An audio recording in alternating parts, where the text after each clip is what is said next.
Welcome back.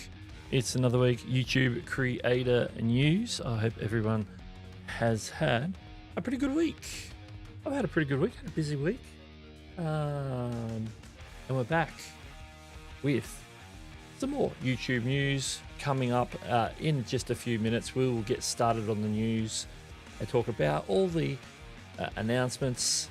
Creator Insider's back this week, which is great. When they're gone for a few weeks, just after they came back from the Christmas New Year break, and then they take another break. It's a little bit concerning, but they're back, which is good. Chantel is in the house as well, but we're going to jump in and give everyone a shout out right now as that intro music fades away and we fade slowly into the mix that I call Creator Mix. Oh, we've got a little techno today. We'll find a level for that.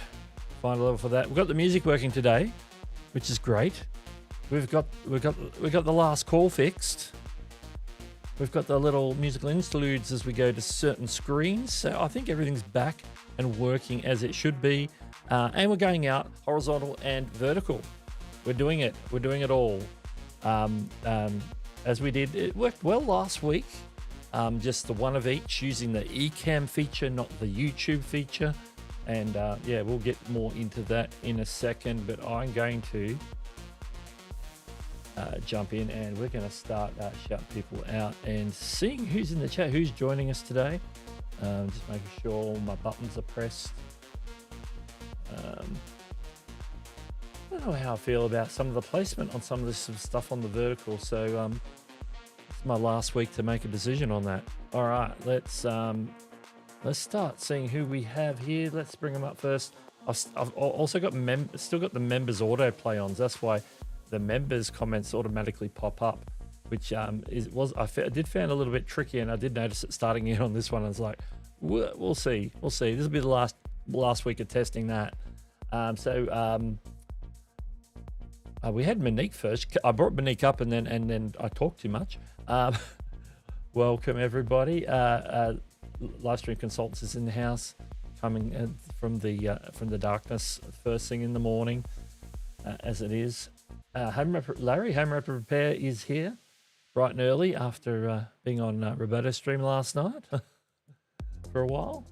Kevin Hawthorne in the house as always, Lakeland, Florida. Happy Valentine's Day as well. That's right. We've got people coming in. Amazing Off Destinations is coming in saying good morning, everyone. That was an autoplay. Autoplay is messy when I've got things tagged. Chantel is here, of course. Thought I was late, but I made it. Yeah, right on time. Just as we were rolling it out. Ollie Smith is here as well. Welcome. I'm just looking. We also got to click manually. Aaron is here saying good morning. I'll be able to tell what stream everybody's on because on the Social Stream Ninja side, the vertical stream has a little shorts logo on the comments and you'll notice it too here on the screen. Right now you see on Livestream Consultants, you see the YouTube logo there, but you'll see a variation of that, which will be the red shorts logo if it comes from the vertical chat. So yeah, people saying hi to everything. Yeah, I'm not totally sold on the auto because when the members start talking to the members, the whole conversation just goes up on the screen. So what I'm going to do, I think I might want to fix that straight away before we get into all of the formalities. And I've got a dialogue that's popped up and I can't see it.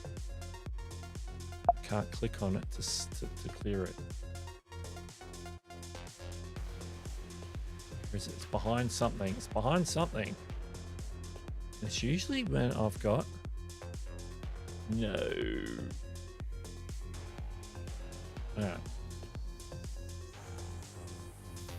Let's see if I can figure out the members chat setting here real quick in Social Stream Ninja. Might be under mechanics.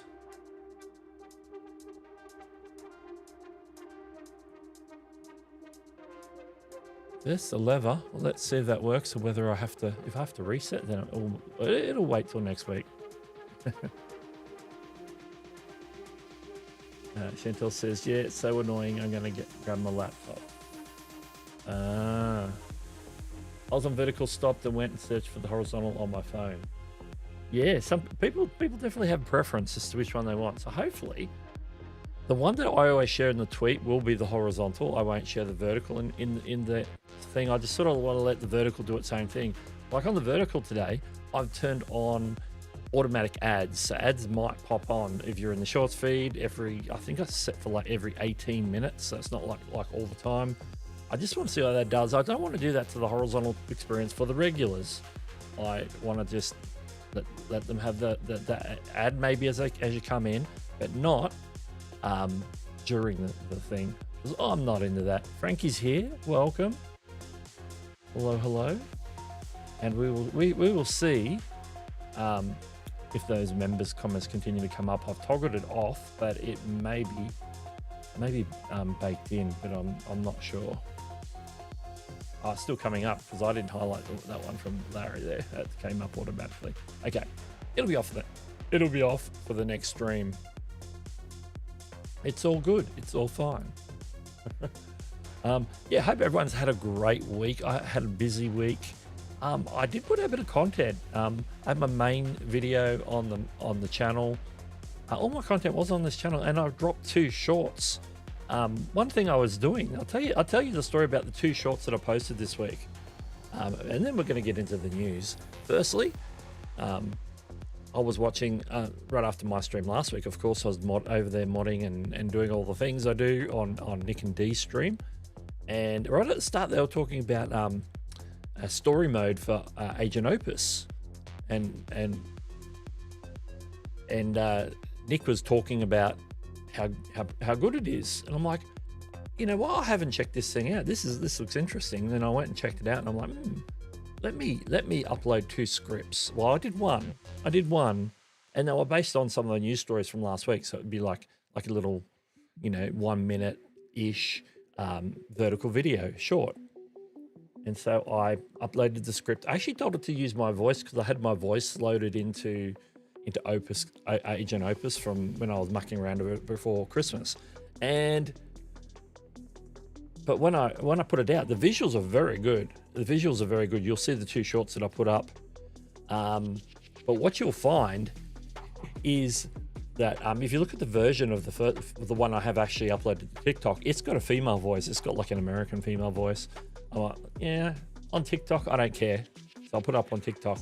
But I waited to put it up on YouTube until I could get a voice. Now that one I couldn't salvage doing a voiceover myself, so I ended up using 11 Labs to make an approximation of an Australian voice. I had some Australian voices loaded. I don't have a paid version where I can sort of clone my voice. And I was supposed to have a clone uploaded in Agent Opus already, but for whatever reason, that's not working. So I probably need to record a new one. So I ended up getting that approximation. So that one has an Australian accent, but it's not me. Although it is basically what I did was upload my script. There were some imperfections in my recording because I had to do some things and I didn't record it right. I had some background noise. It was a little rough. But once I put it through and told it to just convert my voice to this other Australian voice, it actually sounded the best option out of all the options that I ended up coming up with. So I ended up getting that all timed back onto the original short, the graphics from the short there, and uploaded that to YouTube. That's the first one I put on YouTube earlier this week.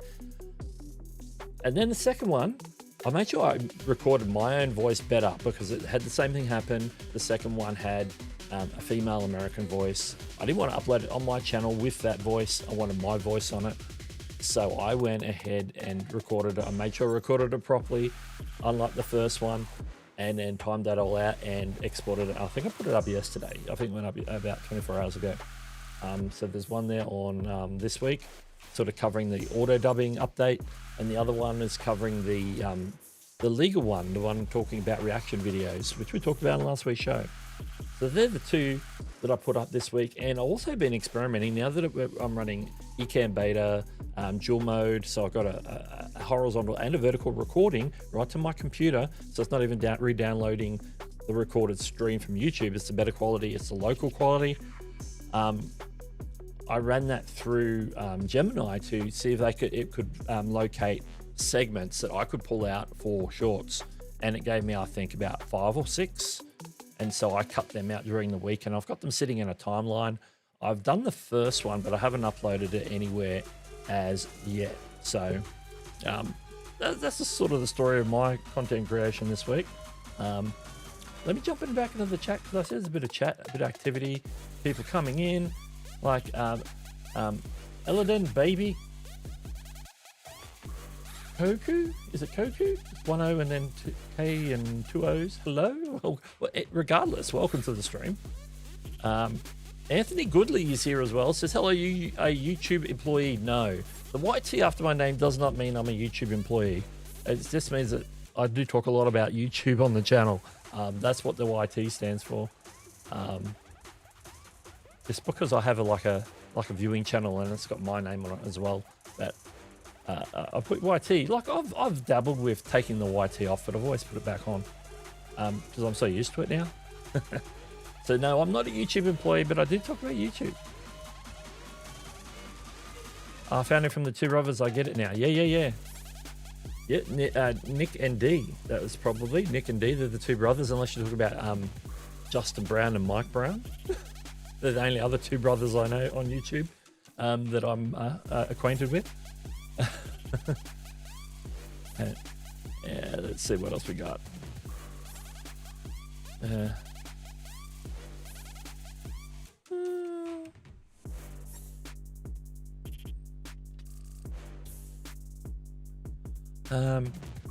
Anthony says, I know Nick and D are dialed in and he is associated with them. I'm remembering now. I'm old and forget stuff. Hey, yeah, I can dig that old and forgetting stuff part, because that happens to me. Or the other brothers, Hank and John Green. That's another brother duo on YouTube.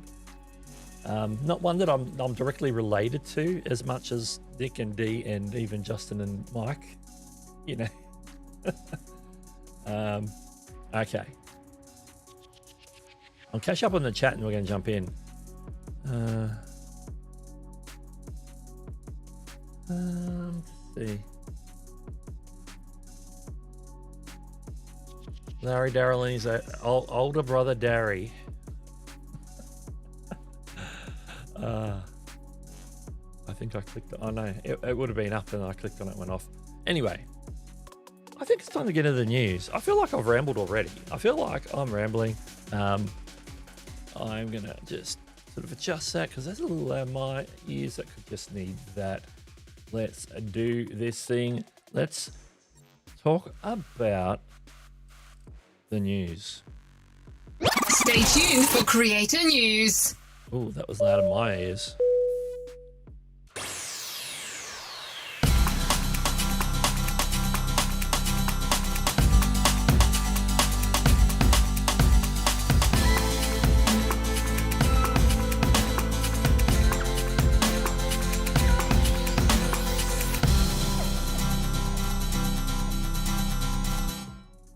A little bit of a musical interlude there today.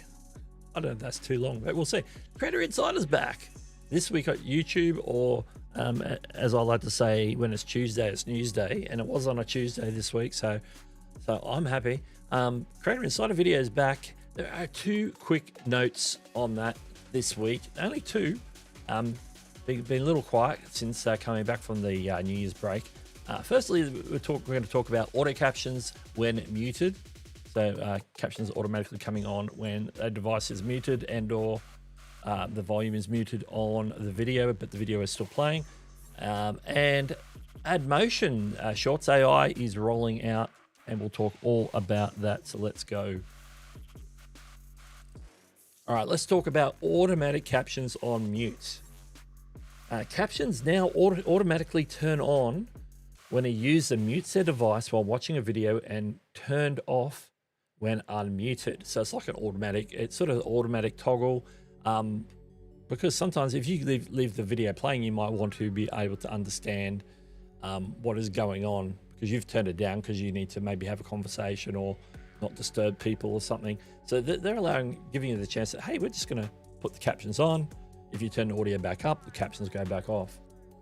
This feature is currently available for long form videos. This is where you're specifically going to see it on mobile and tablets, but it's not yet available for short. So right now, long form videos on phones and tablets is where you're going to see this. The setting is enabled by default, but users can manually toggle show when muted to off within the caption settings of the video player. And I'm pretty sure the caption settings is usually in the cog somewhere, and you can go in and go captions, and you can change that. If there's multiple languages, you can change the language and do all that good stuff. So that's all in that user control. Now the goal is to make it easier for viewers to follow content in silent or noisy environments without needing to manually enable options. So you don't have to like scramble to go and turn the captions on, turn the captions off, when you have to go and mute for a second, but you obviously leaving the video playing. So that's what they announced in regards to that. Very simple. It's just a simple change, mobile and tablets for now. Obviously, if you've got, that's going to be probably rolled out in the latest version of the YouTube app, is where you're going to see that. If you're on an older version, how much of these newer things roll out is going to depend on the capability of your phone and the version of the YouTube app that you have. If you always keep it up to date, then you should see this at some point on the screen. Now the chat is rolling and rolling. Just going to minimize a couple of things. Just looking over, very quiet over on the vertical stream today in the chat, but very busy in the horizontal. Have I missed anybody coming in here? Let me have a look. SMA Sky's here. Welcome to yeah. Everybody seems to be, every stream I've been on since this time last week, I've seen shields instead of wrenches. It looks like the wrenches are gone, but your mileage might vary at the moment on that, but we can revisit that later in the show. Remember, at any point, if you've got questions for me, you can drop it in the chat with a Q in front.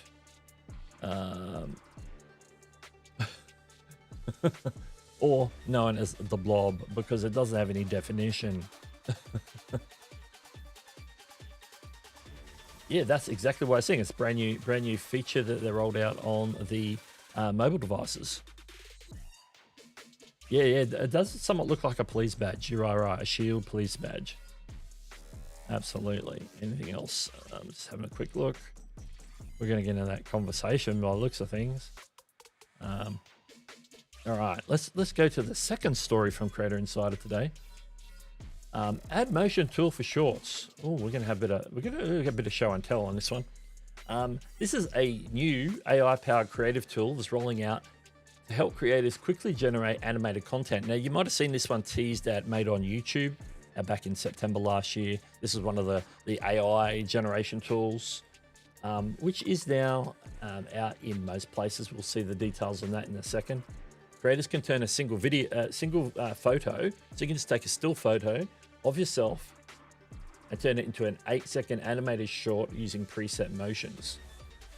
And you can find it in the shorts tool when you go and start a short, and then click on the sparkle icon or the AI icon up in the top right hand side, and using the option called Make Me Move, also known as Add Motion. When you use this tool and publish it to part of your short or as a short, the tool will automatically add the required AI disclosure tag to the short once it's published. Now, this is now available globally except for the European Economic Area, Switzerland, and the UK. So, some Europe shenanigans going on there. So let's maybe take a look at what this might look like. Hang on, I might need to be on the right screen on my phone. All right, here we go. All right, I'm in the drafts at the moment. I created one just to save time from it taking time to create one, so I don't have to create one on the spot. I took a picture of myself standing here in my studio earlier today, and let's take this still shot of me and make me look like a martial arts ninja. So I'm just going to go into it. And you can see this is a still photo of me, and it's recreated some motion in my studio. And there I am doing some martial arts. It's in a bit of a loop. It's an 8-second loop, so there's not a lot on there. And you know, that's a good workout for standing still, I reckon. So that's sort of what it looks like. It's so to set that up, let me get out of here. To set that up, basically, if I'm in the shorts tool, all I did was go up to this little thing here, and you can see you got a lot of AI options across the top. Now this one here, it says "Make me move." It looks like John Travolta from Saturday Night Fever. So these are the options that you can pick. You can pick. You can make yourself do the cha cha cha, a 360 ski jump. That must be in honor of the Winter Olympics. Rock climbing, Bangra, the Charleston. Do a little bit of a hip hop combo dance. The windmill, the karate, that's what I did, and the Bangra 2, which I don't even know what that is. I don't even know what the windmill is. You can actually play it, and it'll give you like a little preview, so you know sort of an idea of what type of movement you're going to get. So the windmill, we're talking breakdancing there. Charleston, you should know what the Charleston is. Old time dance. Rock climbing, I don't know how that's going to work, depending on you know, the still photo you take. Are you going to climb the wall or something? I don't know. The cha-cha. Yeah. It's a little bit different to the salsa, but you know, it's got that look. Okay, the 360 jump is going to be interesting for the sport there. That all they did was turned around 360. I thought a jump would be like in the air. Okay. Lots of different things like that. So the preset motions, you can't prompt a motion. It's just any of the motions. They'll probably add some later on to that. So interesting. Let's jump into chat, see what people are saying. Where are we? I've lost my spot.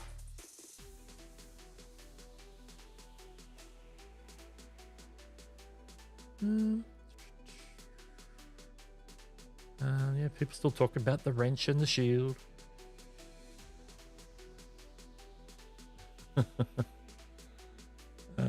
One of my kids wanted to make a Roblox channel. I was hesitant, but they came up with a whole plan.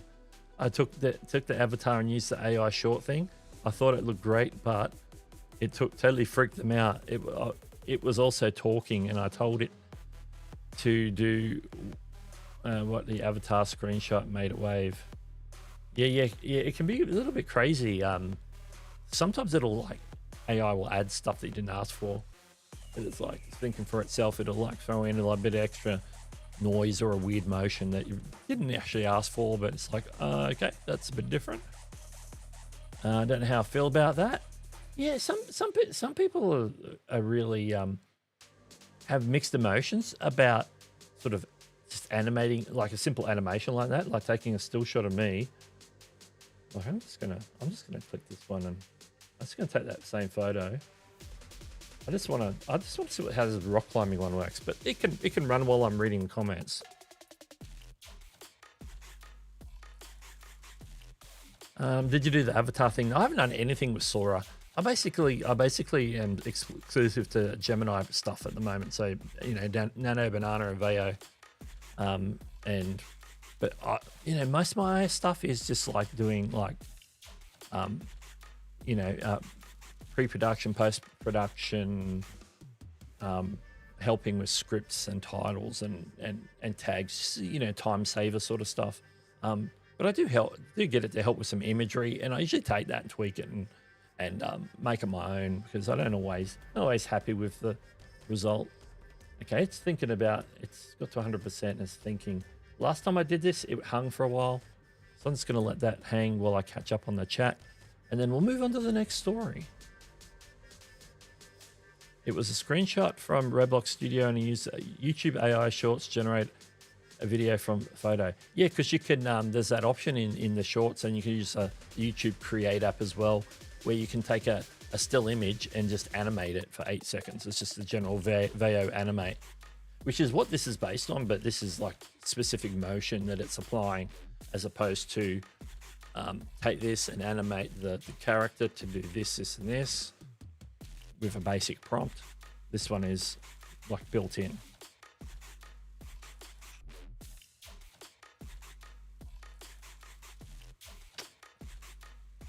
Yeah, they've got a lot of AI tools. Some people are concerned about the AI tools. They're pretty basic, and most of them have to do with shorts. So if you're not even in the shorts area, like a lot of people are in shorts and use AI for shorts. It's a bit of a time saver. I think it's interesting, but they're not going over after AI channels. They're going after the repetitive channels, the slop channels. Some of those are made using AI, of course.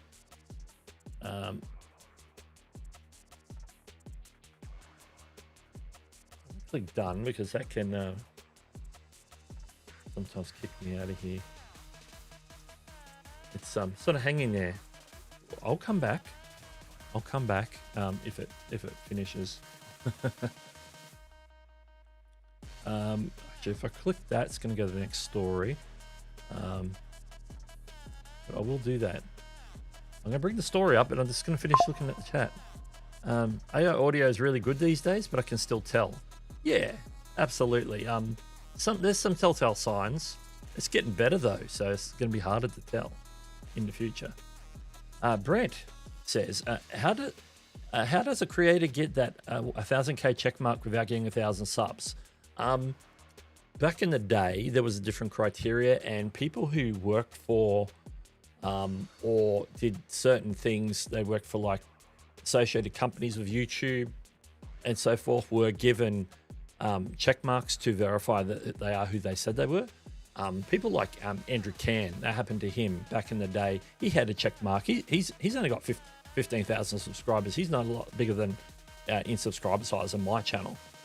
He's had that check marks as long as I can remember. He got that many years ago because he was working with companies that are associated with YouTube, who had different criteria for their staff and allowed them to have check marks. It's been since then is when they said specifically the check mark is for those who cross 100,000 subscribers with reputable channels, because they don't give it to everybody. There is a criteria for applying now, but back then there was different criterias. So you will see them around from time to time. Andrew Ken is one of them, but there are I know YouTube employees also have verified check marks just to verify that they're YouTube employees, and for testing and different things like that. I ran into some on one of Andrew's live streams a few weeks ago. I accidentally thought that they were a little spammy and hid and I kicked them off his channel in error, and it turns out they were YouTube employees, and that's the reason why they had 3,000 subscribers and had a check mark. So there's reasons why people have check marks, other than crossing 100,000, and it's usually legacy, historic.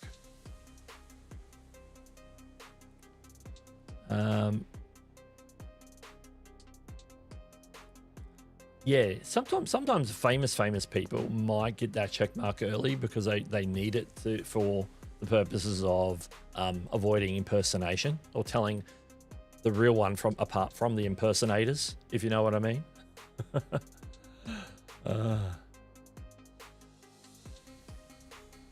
Let's have a look.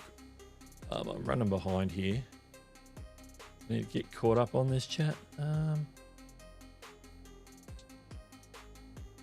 Oh, there's even a link to something that says something about verified channels. I don't know if I've read that link. Maybe I have.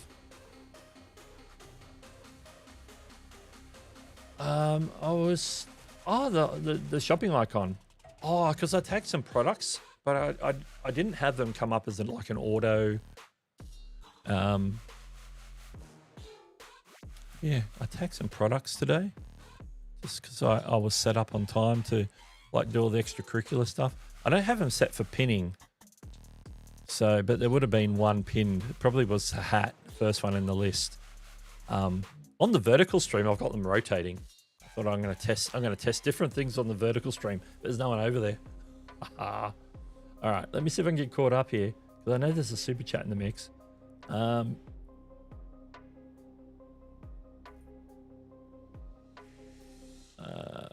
are we? Where are we?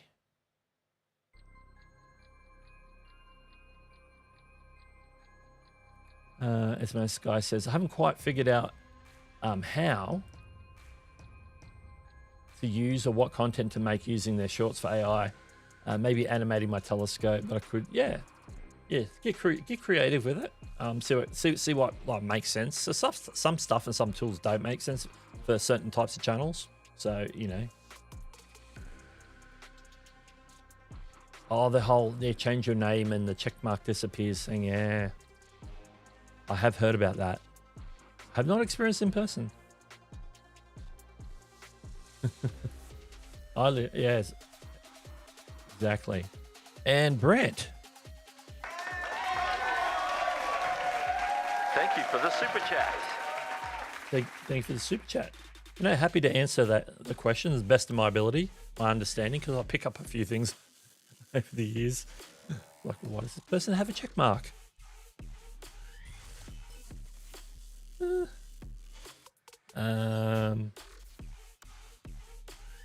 I'm clicking and the chat is moving.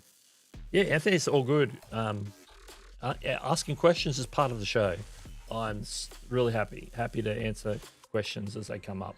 I will try and fit them in between news stories or after we do the news as well. But you know, sometimes I don't want to lose my place in the chat, so I'll jump in and get caught up real quick. Okay, we're going on to this story. It's been on the screen, which people probably been able to read for now. There is a notification experiment happening on YouTube. YouTube is expanding a test to reduce notification overwhelm for subscribers. The viewers who have set their channel notifications to all are the ones that are going to mainly be affected by this experiment if they're in the experiment group. If a subscriber has not recently engaged with a channel despite receiving push notifications, because obviously if you subscribe, click the bell and select all, then all notifications should come to you within reason. They don't already all come to you anyway, but all you're more likely to get them than if you just get the normal setting, which is like occasional notifications. YouTube is always conscious about not overwhelming people with too many notifications in, throughout the day. Channels that upload infrequently will not have their notifications affected by this experiment. Affected users can still find updates in their notification inbox and subscriptions feed. So you might not get a notification that pops up, but it will still show in your notification section when you are in the app. You can see it, a little bell with the number on it. You should still be able to see the notifications there if you're in the experiment. You just won't get the pop-up notification for the instant, hey, here's a notification coming in. You know, ding goes the bell. Now, this is the announcement here from this week, February 11, 2026. Test improved notifications experience. So this is a test of something that they've been testing for a while. So this is just a new version of a test that they've been running on notifications since March, a year ago, March 26th, just about a year ago, 2025, where they were doing a similar test. This test is a tweaked version of the all subscribe, check the bell for all notifications test. So this is like an updated test or updated version of this older test. We were reminded by Zach this week on X, YouTube is running an experiment where all people with all notifications on who haven't engaged with recent push notifications won't receive push notifications. Remember, the push notifications are the ones that sort of push up and appear on your screen on your phone. Those notifications will still be in the notification section, so it's not like you're not getting the notifications. It's just they're not all appearing in front of you every second of the day. And you know what? I think I'm okay with that. One thing to note, though, is that notifications form very little amount of anybody's views on any particular video. Notifications is not a high traffic source at all for anybody. So if people are concerned that their video is going to be seen less because of not so many notifications going out, there's very little going out already. If you look at your stats in the back end of YouTube, you will see that most people don't even have notifications turned on for you when they're subscribed to you, because a lot of people just either have it off on YouTube's end or they have it off on the device end. And there's a small proportion will have them on, and they will get them because they want them, but it is not a high source. Like, your video will still appear in the subscription feed if you have selected that option as default on your uploads. People are going to see you there. People are going to see you on the homepage. People are going to see you where they typically see a new video show up. They're going to see it. So notifications isn't going to kill anybody's video or kill anybody's channel. So I thought I would mention that. All right. Now this next one's an interesting one because we've talked about it before. AI likeness detection and protection. And now this particular thing, it's sort of worded like this is a new announcement, but it's actually not an announcement. This is more of a reminder, and we'll talk about why it could be a reminder in just a second. A new pilot program is now available to help creators protect their identity. I was going to make a video on this, and I've still got that in my to-do video list. Make a video on the likeness detection. Available to all YouTube Partner Program members who are 18 years and older. So if you're in your YouTube Partner Program and 18 or older, then you are eligible to turn on likeness detection. This beta tool helps creators detect and request removal of unauthorized videos where their face has been altered or simulated by AI. Creators must complete a brief verification process in YouTube Studio to participate. And so we were reminded of this week, and this is why it's come up. This is some reminder on social media. I believe it was the updates from YouTube account on X, Twitter, that sort of put this out as a bit of a reminder. I think the reason why YouTube is reminding people of this is because they haven't had a high uptake on people signing up for it, because obviously you have to upload part of your likeness, so your face, so they can do face detection. It doesn't work without your face. They don't know what your face looks like. You might have multiple people on your channel. They don't know which one is you. To use your own videos as a base. They want you to upload like a still image. They do a process that you do on your phone to take a picture of all this and then set it up. At some point, I will actually walk through it, set it up for myself, and turn that into a video, like an instruction video tutorial. So that's what I want to do. But I think that YouTube hasn't got a high uptake on this one yet, and they want more people to be protected. Now, this is good for people who might, if you have a channel where you appear on camera, and you tend to find that a lot of people you're getting a lot of re-uploads of your content, or they might, if you're maybe like a higher level creator, you might have your likeness stolen and applied to other videos. This has happened to people like MKBHD, and that you start getting your likeness used in content that you haven't made yourself. It's been ripped off. It's been you've been AI deepfaked or different things like that. So it's happening in small degrees, but it's going to start happening more. And so they want creators to be protected and not have their likeness used in a way that is not acceptable, to you. You haven't authorized it. You don't want your face associated with whatever it is that they're doing. So that's something we're going to look into more down the road as we head into 2026. Andrew Cairns in the house says, AI likeness detection makes me know I made the right call when a company wants the rights to my likeness. That call was hell no. Yeah, indeed. You're not having the rights to my likeness. it's going to be really worth your while. There was a recent creator who I've never heard of, but obviously was quite well known, who sold their likeness for some stupid amount of money. And I think they might have got scammed. It didn't. The whole deal didn't make sense. The amount of money that was involved didn't make sense. I've lost my spot in the chat. Let's see.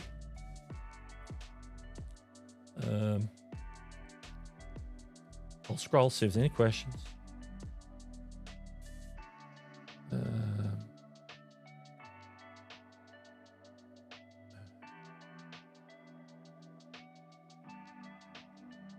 All right. Yes, we are still in 2026. So when I said, into 2026, I mean further into, like we get deeper into, like we're in the pool of 2026. We just haven't gone deep yet. We're only in like mid-February. We're in the second month. Once we get right in the middle of the year, that's when we're like deeper in the year. That's my calendar analogy, my pool calendar analogy.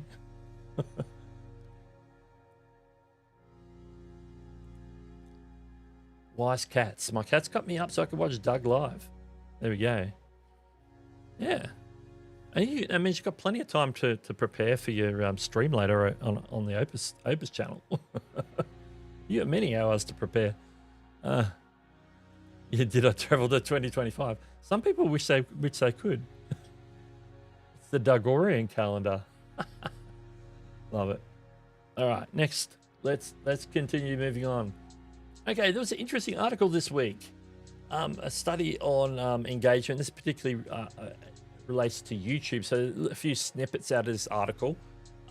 It is from I deleted the website it was from.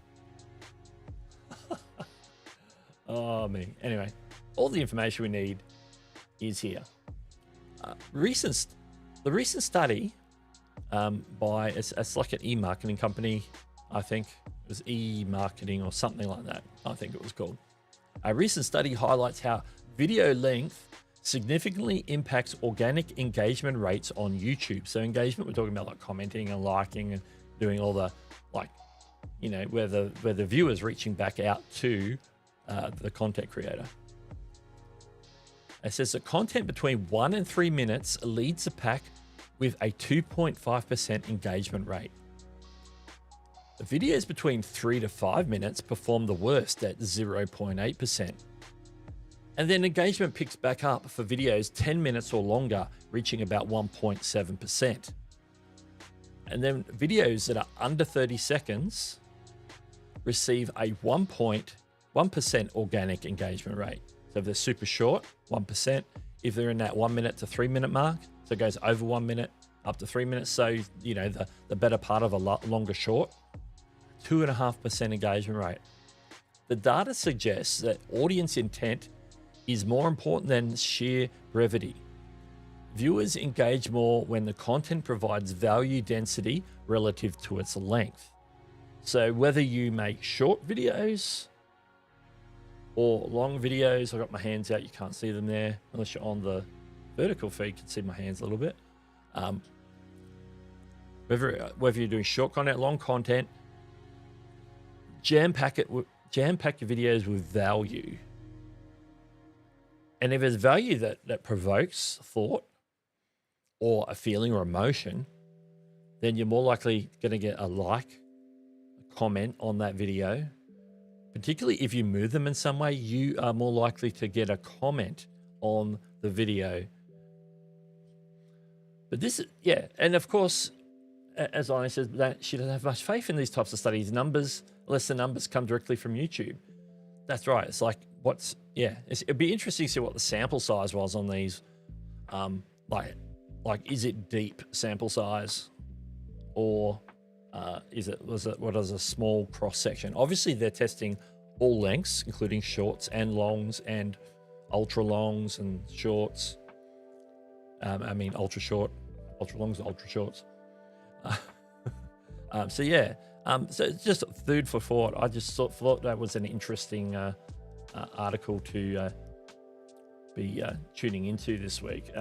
Yeah, as always, with any sort of survey or study, take it with a grain of salt. And if you're interested in knowing more, dive in and find out about their sample sizing and their methodology for doing the study. That can always tell you a lot about why the results are the way they are. All right. Here's an announcement that I know will be near and dear to Nick Niman's heart. The YouTube Partner Program is now expanding to Armenia, which is a country sort of in the sort of around the Middle East, sort of wedged in with all the Baltic states and different things, and the Ministans and Turkish and Armenistans, but then in the middle there's Armenia. YouTube is expanding its monetization footprint with a new regional launch. The program is scheduled to go live in Armenia in spring of 2026. And then Northern Hemisphere, spring is coming up very soon. Like, I think we're into spring next month, aren't we? Local creators will be able to monetize their content and join a global community of over 3 million partners. This launch is part of YouTube's commitment to grow the global creator economy and help creators build businesses on or off the platform. Up until now, and I know Nick helped a lot of budding creators many years ago. It was probably a few years before the pandemic. And he was over there a couple of years in a row training young people on how to do YouTube. But the one sticking point they all had over there was that they couldn't get, there was no opportunity to get into the YouTube Partner Program. So Nick had to show them other ways of monetizing off platform so that they could monetize their content. And now they can jump in and monetize their content on platform, which is going to be awesome for them. They've been waiting many years for this. And I think this is really, and I'm really happy that they're rolling this out to Armenia. And where am I up to? Oh, I know where we're up to. We've got a little news segment. It's sort of something I've done before, but this is one where I've actually given it a name, and it's called Shortcuts. These are like the little short snippet stories that we've snagged out of the social medias or heard about elsewhere, and we're going to share it with you, just a little bits of information. Often these are just like little posts that I've got from Threads or X or YouTube or wherever else I found them. Little stories that we haven't already covered today. Visceral reactions get comments, absolutely. A big shout out to Wanderer AUS, welcome. I saw Karen Kohler there as well, awesome. This chat just keeps moving on me due to the auto members thing, which I have now turned off, but that will be reset for next show.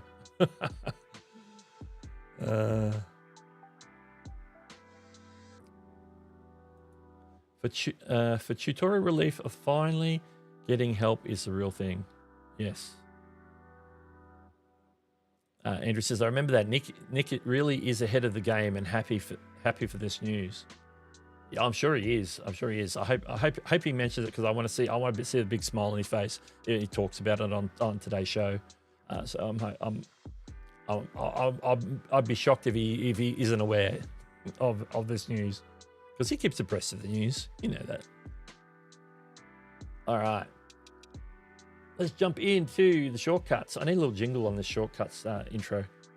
All right. First one. 24 hours ago, this one popped up on my radar. For people who are in full screen mode on YouTube, they were seeing a solid bar appearing at the bottom, and it was like something was out of place, and they were going to fix that. They've now fixed that.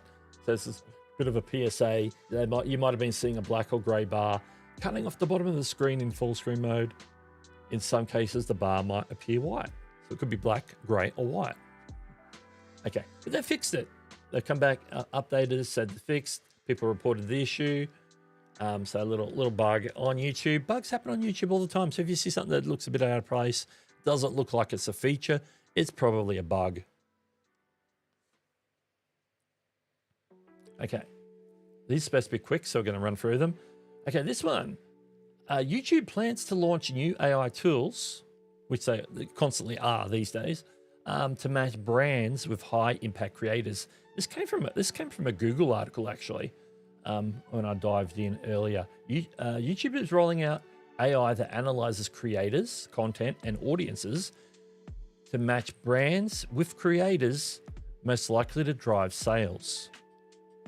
Google is also testing retail ad units in AI mode that highlights stores offering products and shoppers are researching. Okay, the rest of that is to do with websites and stuff. That's the first part. YouTube is giving some analysis tools so they can better match creators and brands so that they get better matches, better fits for the brands and the creators, so that the thing that's being promoted makes sense to the audience and the audience is the right fit for what the brand is offering. I think that's pretty cool if we can get like better insights and better matches like that. And if it leads to more brand deals for creators, I'm all for that.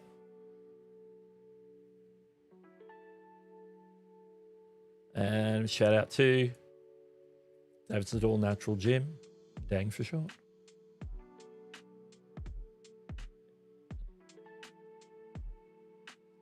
Okay, next one. Now this is an interesting one. This is somebody happened to comment on Threads. This top one, YouTube Clips editor for long form videos is such a great feature. I made a video about this last year, so if you haven't checked that out, make sure you check that out. But if they wanted to make it God tier, they would have an option to make horizontal format videos into vertical clips for YouTube Shorts. And who, but none other at the bottom there, Renee Ritchie, the YouTube creator liaison, jumped in and says YouTube announced both back in September at Made on YouTube, that is. Horizontal clips was just the first. 3 recommended Shorts clips are coming next. So we're getting additional features to that clipping tool that is already baked into YouTube Studio. A lot of people, like I used it a couple of times when it first came out just to test it out. I've sort of gotten slack and haven't used it. It's a good way to quickly repurpose content, particularly from longer things like these live streams. That's a good use case from podcasts, longer form content where you want to like just take a section of that longer form content and use that to tease like a clip or a highlight. Right now, you can only do horizontal ones, but soon you'll be able to convert those to Shorts clips as well. And so it's coming next. So sometime this year, I would imagine.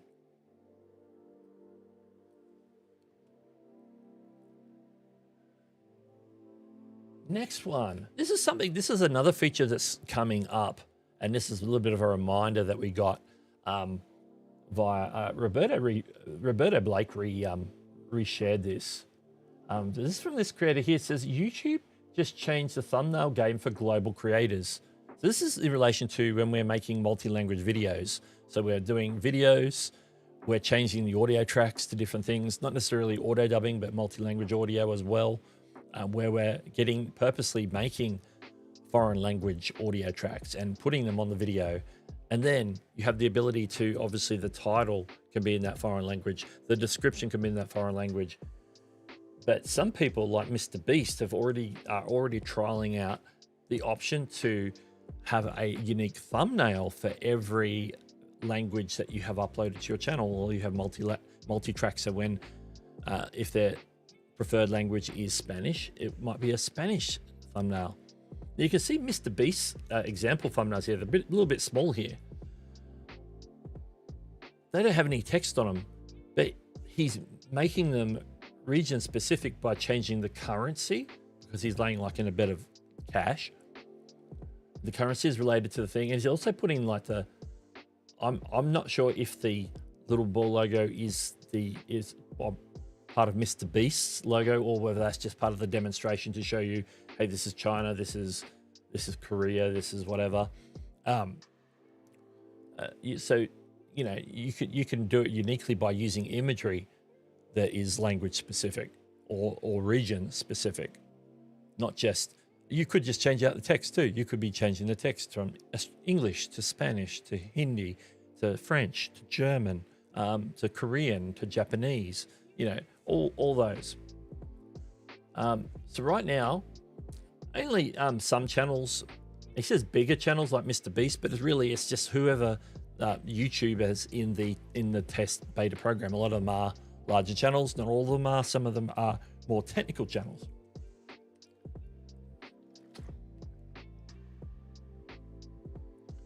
I thought that was an interesting reminder that is coming, and it was talked about last year, and it might have also been made on YouTube. I can't recall, but I do remember multi-language thumbnails being mentioned. It was late last year, I think.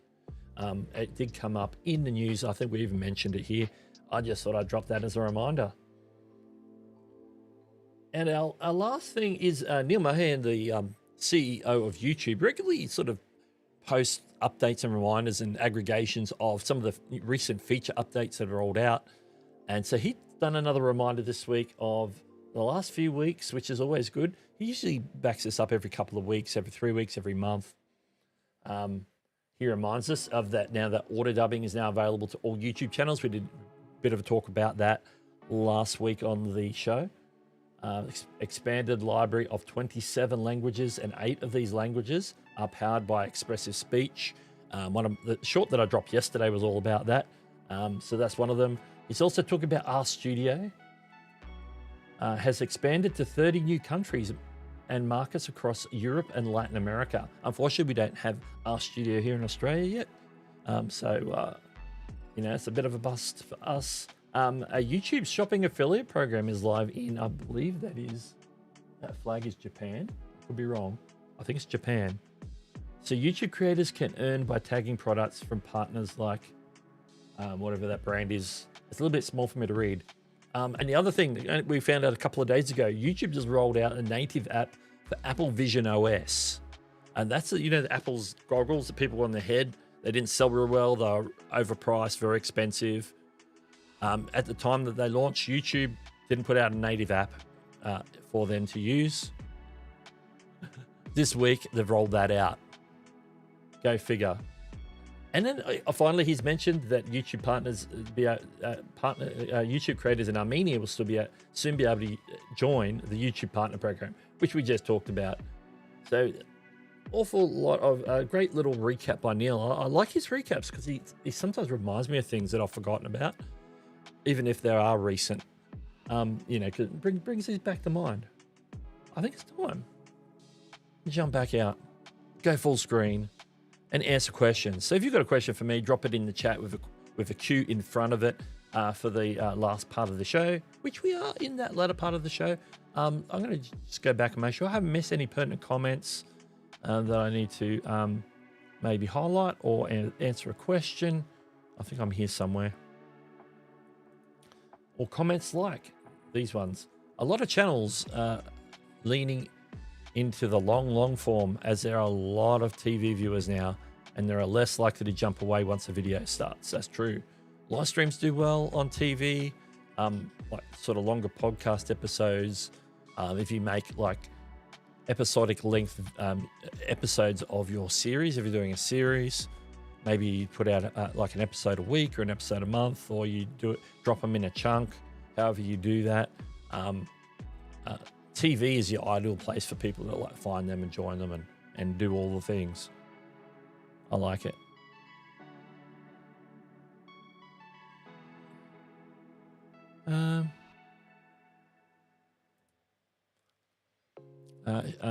Andrew says most of my live stream views are coming from TV, but interesting views are higher and comments are lower. Yeah. It's not as easy, and I know YouTube are trying to make it so that you can like, pull your phone out and have it like synced, and you can like comment on your phone while the video is playing on thing. But that, people have to like figure out how to do that. Like I've never done that. I don't watch a lot of YouTube on the TV. Sometimes have this TV behind me. If I'm working here at the desk, I might have a live stream on, but I'm not really interacting with it that much. I'll tend to open up the chat here on the thing if I want to chat, even though it might be playing the video over on the TV. All that sort of stuff. Okay, let me get caught up because I see that Larry just dropped a question. It's about to disappear off the screen. I'll go and re-highlight it. Some conversations going there. Andrew says, content technical quality is higher than ever, so what you actually say matters more than ever. Yeah, absolutely.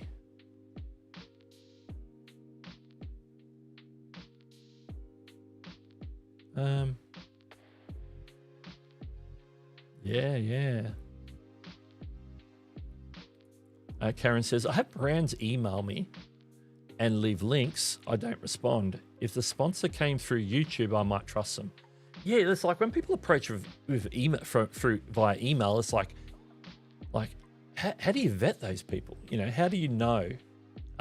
There are some indicators. Like sometimes it's easier if they are obvious, spammy or scammy. You know, like the wording's poor, the email address doesn't look like it's from a real brand because it might be like a Gmail or a Yahoo or something, or Hotmail. That's a telltale sign. But keep in mind, if it's a creator reaching out to you, they might be using a Gmail, because not everybody has a personalized email address or has a website, so they're using their, you know, Gmail that they correspond with people with when they're doing their YouTube thing. But you know, but that's not a brand. So brands, yeah. Does the email address look like it comes from the real deal? That section after the @ symbol, is that a reputable brand? If you go to that on the web, is that a real website, or does it not go anywhere? They might have a separate email domain. Very rare that happens, but some companies do. Yeah, telltale signs. Okay, if the email could possibly be legit, then you start, well, what's the person's name? Can I find them on LinkedIn? Do I know who, you know, are they listed as working for this company on LinkedIn? Does the company have them listed as working for them on LinkedIn? Particularly if they're supposed to be in like marketing or promotions or whatever, then hopefully they've got some sort of LinkedIn presence. So yeah, it's interesting. It's interesting. You always got to do your due diligence, and often people, they just approach, and their approach is bad, or their approach is not a good fit for your channel. Sometimes I'm starting to try and at least be courteous enough to let them know that what they're offering me isn't a good fit, and so I'll send them an email saying, thanks for reaching out, but your product or service isn't a good fit for my audience or my channel. Sometimes I'll be maybe a little bit interested, but I know I just can't do whatever it is, or, you know, right at this minute. So maybe it's somebody I want to keep. Oh, there's my microphone.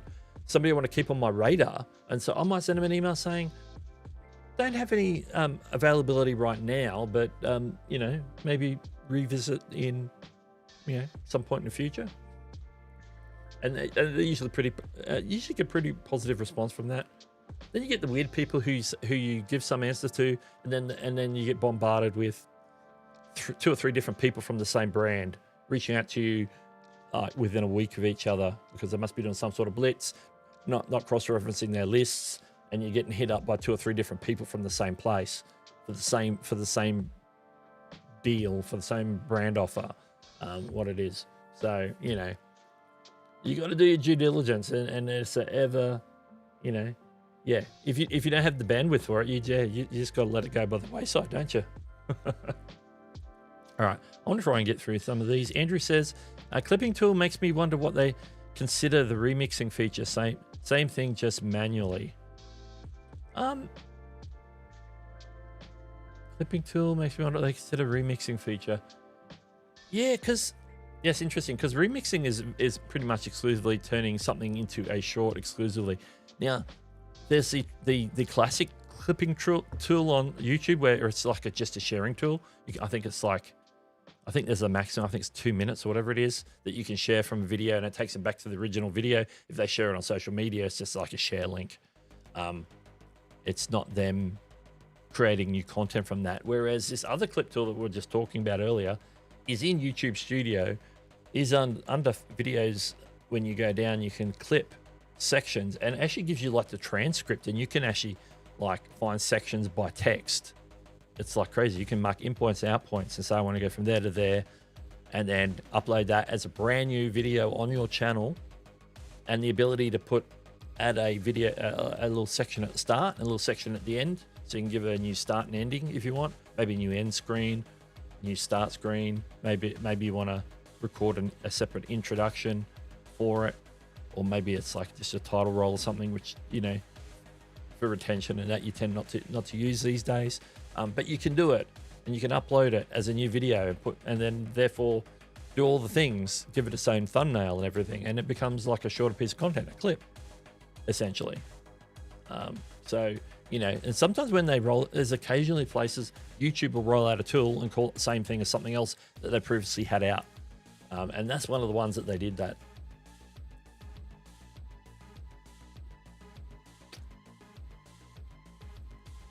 Andrew also says they already let us set language, title, description, transcript per location. The thumbnail is the next natural step. Yeah, I think that sort of rounds out what you would want to do, like the essentials. Hey, Senor Clumpo. Greetings. Algo recommended. Thank you to the Algo. That's the power of live streaming. Even though that comment came in on the... Oh, there are a few people watching over on... Okay, Karen's watching over on the vertical. I'm not really paying attention to the icons. Oh yeah, I can see it over on Social Stream Ninja. It's showing me the icons, so I can see where the comments are coming from. I don't believe the place logo is on his channel videos. The place logo. Okay, I'm not sure what the place logo is, but I am behind in the chat. YouTube has been really listening, and I do appreciate it. I need auto dugging. Doug just telling me I'm doing good and to keep going. Did you? Is that from that tweet I tweeted? It was like a motivational tweet. I was just replying to I think I was replying to buy me a coffee. Says whatever you'll read, all the responses to this thing will be encouraging or something like that. And I'm like, well, I need to say something encouraging. So that was my reply.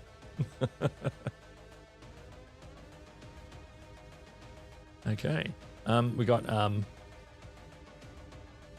Doug GPT, Larry Dugandy. I don't know who Larry Dugandy is. Questions for Doug? Okay, this is where we're up to. David Matney's in the house. He's over on the vert. Hope the vert's looking good. Okay, here's the question by Larry that I knew I would get to eventually. In my studio viewer traffic source and your chat about external and other, what are these? All right. That's a good question. This seems like it follows on from Andrew's stream the other day because he was like looking at all that stuff. Okay, I'm just diving into YouTube Studio. In my studio source traffic, viewer traffic source, and your chat about external and other, what are these? External means that the views are coming from outside of YouTube. By and large, it could be Google searches and stuff, or it could be someone sharing, you know, being embedded on a website. And then when you can actually, once they've got the data, you can actually burrow into external and see the individual websites. You might see that, you know, it was recommended by Yahoo search and Google and Alta Vista. Is Alta Vista still around?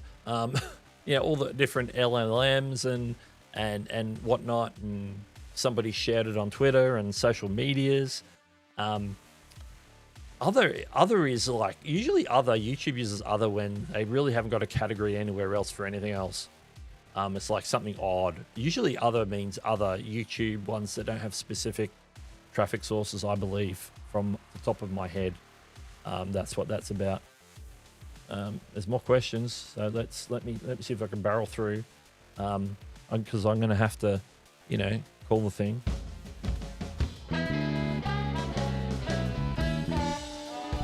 It's the last call. It's the last call. Last chance to drop your questions and make comments. Cacophonous Cat's in the house and says, I'm interested in the LLM, large language models. I don't know what the extra L's for, but that's okay. Maybe that's something different. Question is there an LLM version of Google? LLM? Local large. Oh, local. Yeah, it's in the next comment. Local large language model. I thought there must be a reason why there's an extra L on this, but yes. Yeah, because there's this obviously posted. I'm not aware that there is one, but there could be. I just haven't dived deep enough. Even though I do use Gemini, I haven't dived deep enough and having like a local version. So yeah, I haven't dabbled enough with LLMs to know the answer to that, unfortunately. Via email, I reach out to the company direct, search LinkedIn, search Reddits. Yes. Gee, they want to put 5K up front. Yeah. Sometimes they do that just to get your attention.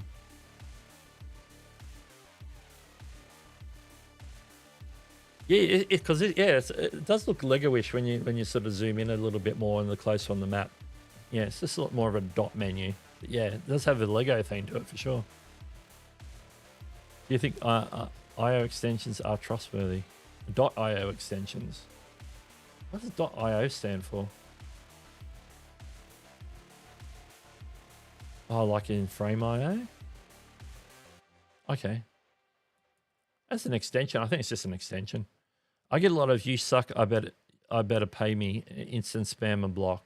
There we go. What's a good editing app for an Apple computer? All right, I can answer this. I am in the Apple ecosystem. I edit on Final Cut Pro. That's like a $300 software. But it's one time. It's not like recurring. It's not like Premiere where you got to, it's not like Adobe stuff.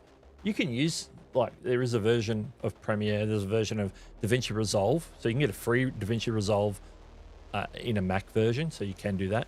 You can go keep it real simple with iMovie, which comes from Apple. It's free.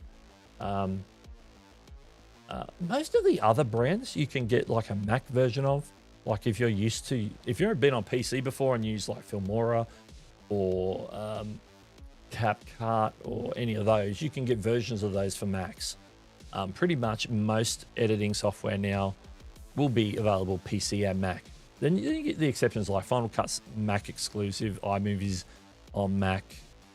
Actually, a Final Cut's actually on iPad now as well. iMovie's on iPad, iPhone.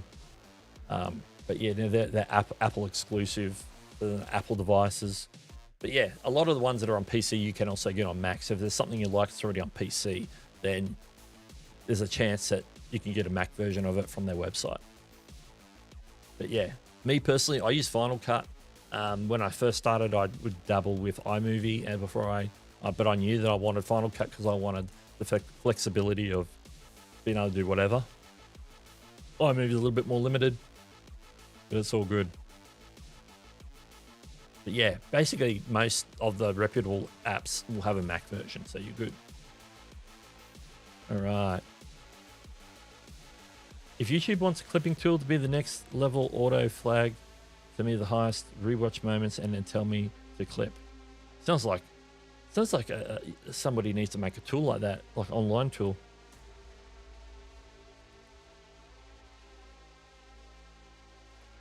All right, Larry's dropping the questions. If I have a new video that is performing very good, but I'm ready to publish again, will the newest video steal impressions?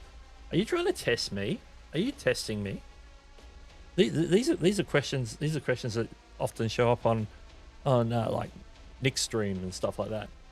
Wait, he's starting in 15 minutes. I'm trying to catch up. While I'm taking a sip, this is what's coming up today.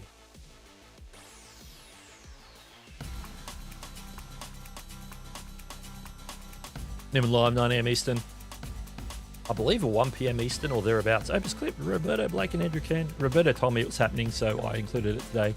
Chantel will be streaming Sunday, 7 p.m. Eastern is her standard time. I believe she'll probably be streaming. She's here right now.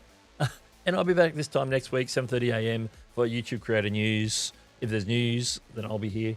I do have a thing on next Saturday, but that shouldn't affect me streaming. All right. Let's jump back at that. I just speed ran that.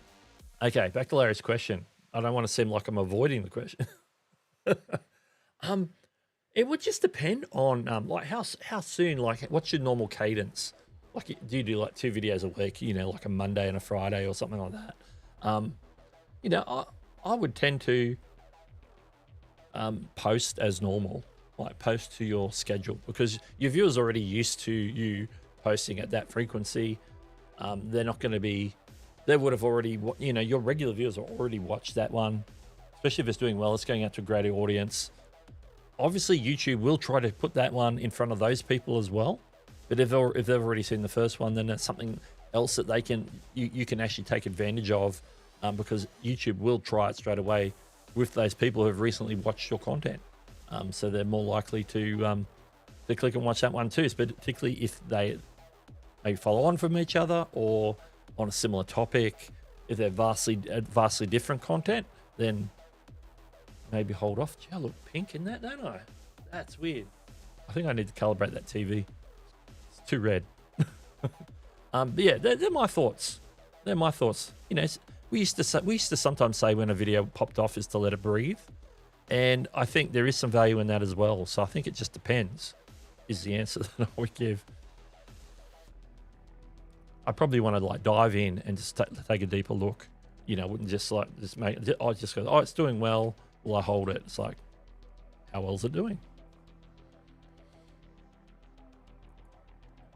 Karen's only seen the vertical view. That's fine. Both versions are out there. Okay. Trying to get caught up. I'm just looking for any questions right now. I'm scrolling. The auto plays. Oh, hang on. Thank you for the super chat. Larry's dropped $10 super chat. Much appreciated. And thank you for supporting. Larry's here every week, supporting and learning and talking me up and posting same day like immediately can harm momentum, since what YouTube focuses on relevancy. But if it's doing well and follows up, it's fine. Also, every audience is different. Test yours, Larry. Test yours. Test ours as well. We should test your hours. You should test yours.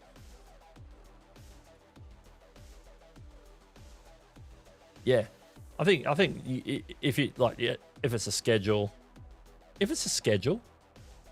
then people are sort of maybe expecting. They go like, I know channels schedule sometimes, and if I'm keen on it, I'm like, oh, if I just wait until like 4 o'clock today, I know that such and such is going to have a video out because they publish that time every week.